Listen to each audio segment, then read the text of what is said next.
To understand how we got here, you have to understand the dynamic between me and my younger sister. Chloe is 26, but in our family, she's perpetually 16. She's the golden child, the free spirit, the one my parents always made excuses for. "Oh, Chloe's just finding her path," they'd say when she dropped out of college.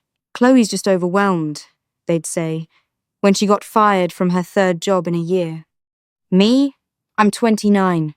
I'm the reliable one, the accountant, the one with the mortgage and the boring, predictable life. If I stumble, it's a crisis.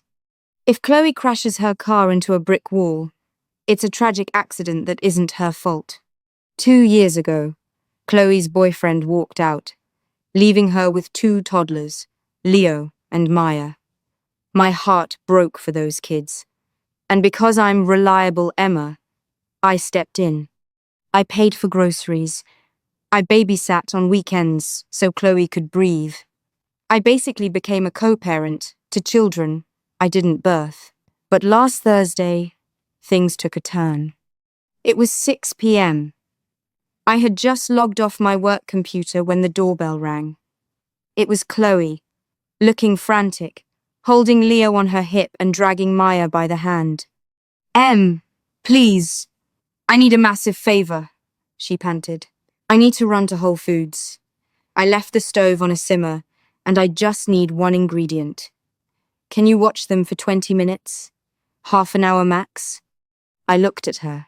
She was wearing sweatpants, her hair in a messy bun. It was totally normal. "Sure," I said, taking Maya's hand. "Take your time." "You're a lifesaver," she smiled. A big, bright, convincing smile. She walked down my driveway, got into her Honda Civic, and drove away. 20 minutes passed, then an hour, then 3. By 10 p.m., I was calling her, straight to voicemail. By midnight, Leo was crying for his mum. I managed to get him down with some warm milk, but my stomach was in knots. Chloe was flaky, yes, but she had never abandoned her kids overnight without warning. I called our mother. Mum, predictably, told me to calm down. "She probably just ran into a friend and her phone died, Emma. You know how she is. Stop being so dramatic. Just put the kids to bed." But Friday morning came, and still, nothing. I had to call in sick to work. I couldn't drop the kids at daycare because Chloe hadn't paid the bill and they were suspended. I spent the entire day juggling a toddler who was having meltdowns, a 5-year-old asking uncomfortable questions, and my phone dialing Chloe's number over and over and over, straight to voicemail. Friday night, I called the police. I told them my sister was missing. Tone drops, becoming serious and frustrated. "Do you know how hard it is to report an adult missing?" The dispatcher practically sighed into the phone. "Ma'am, is she a danger to herself? Does she have a history of taking off?" When I admitted that she was flaky, the officer told me they couldn't file a report for 48 hours unless there was evidence of foul play. "She probably just needed a break from the kids," the cop actually said to me. By Saturday, my fear turned into a dark, suffocating dread. I started checking local hospital registries. I called her ex-boyfriend. I messaged girls she hadn't spoken to since high school. Nobody had seen her. Nobody knew anything. Saturday night, I sat on my kitchen floor, holding one of Leo's stuffed animals, and I cried. I truly believed my sister was dead. I was mentally preparing myself to raise these 2 beautiful, innocent children for the rest of my life. Sunday morning, day 3. I was functioning on maybe 4 hours of sleep over the past 72 hours.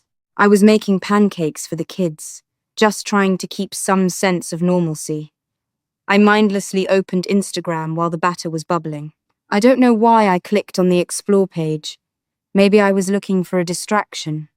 Right at the top of the feed was a post from a massive mega influencer. We're talking millions of followers. She had just hosted this massive, exclusive yacht party down in Miami, Florida. The post was a carousel of photos and a video, already sitting at 500,000 likes. The caption read, "Sailing into the weekend with the best crew." I swiped to the third picture. It was a candid shot of the influencer popping a bottle of champagne on the deck of the yacht. But I didn't look at the influencer. My eyes locked onto the background. There, standing near the railing, holding a neon pink cocktail, wearing a brand new designer swimsuit, with her hair professionally blown out, was my sister, Chloe. I zoomed in. My hands were shaking so violently I almost dropped my phone into the pancake batter.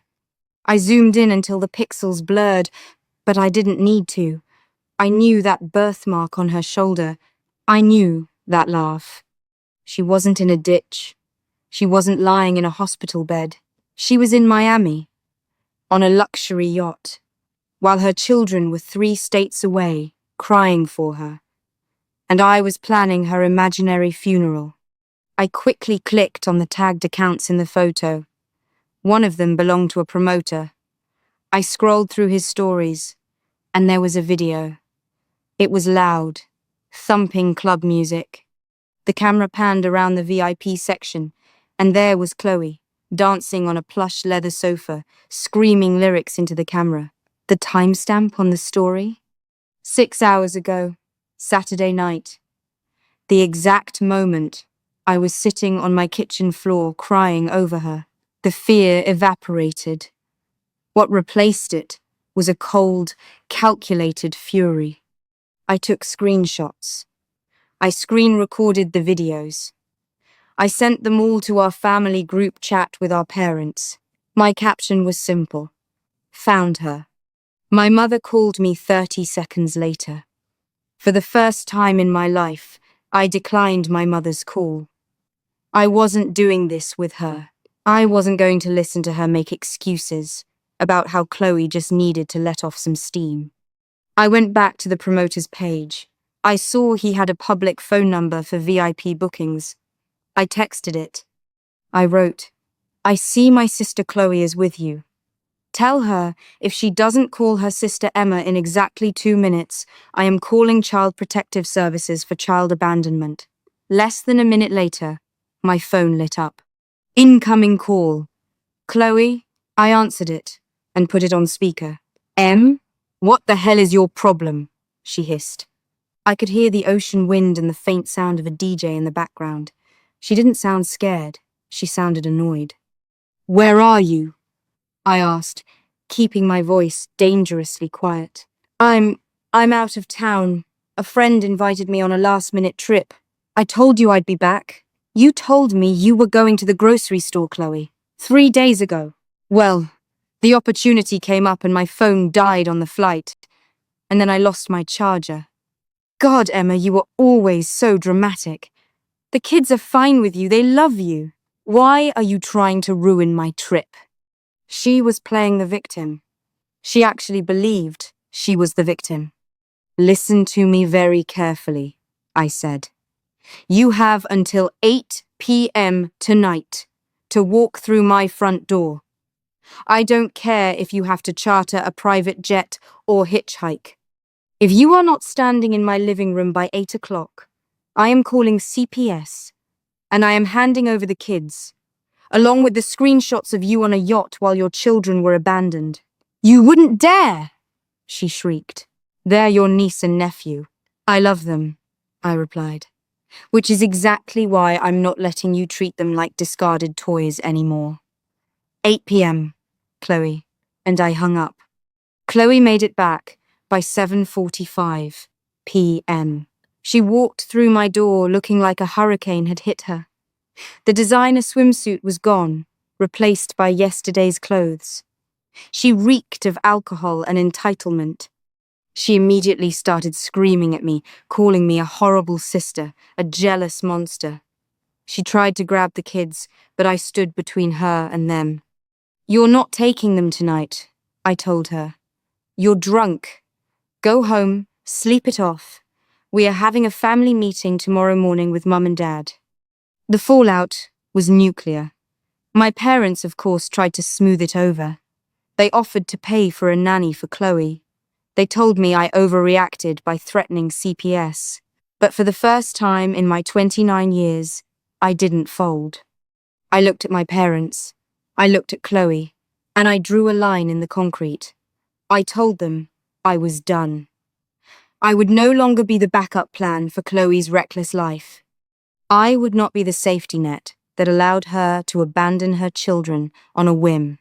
If she wanted to be a mother, she was going to have to actually do it. Without my money, without my free babysitting. It's been 6 months since the yacht incident. Things are strained. Chloe is barely speaking to me.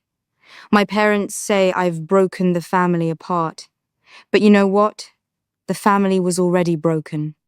I was just the only one holding the shattered pieces together, cutting my own hands in the process. Chloe was forced to get a full-time job because she couldn't rely on me to pay her bills anymore. From what I hear, she's actually showing up for her kids now. Not because she had an epiphany, but because she knows I will absolutely make good on my promise if she ever pulls a stunt like that again. Sometimes, the most loving thing you can do for toxic family members isn't to help them, it's to let them fall, so they are finally forced to stand up on their own 2 feet. If you are the reliable one in your family, if you are the one carrying everyone else's bags while they go on vacation from their responsibilities, drop the bags. You deserve to live your own life. Thank you so much for listening to my story.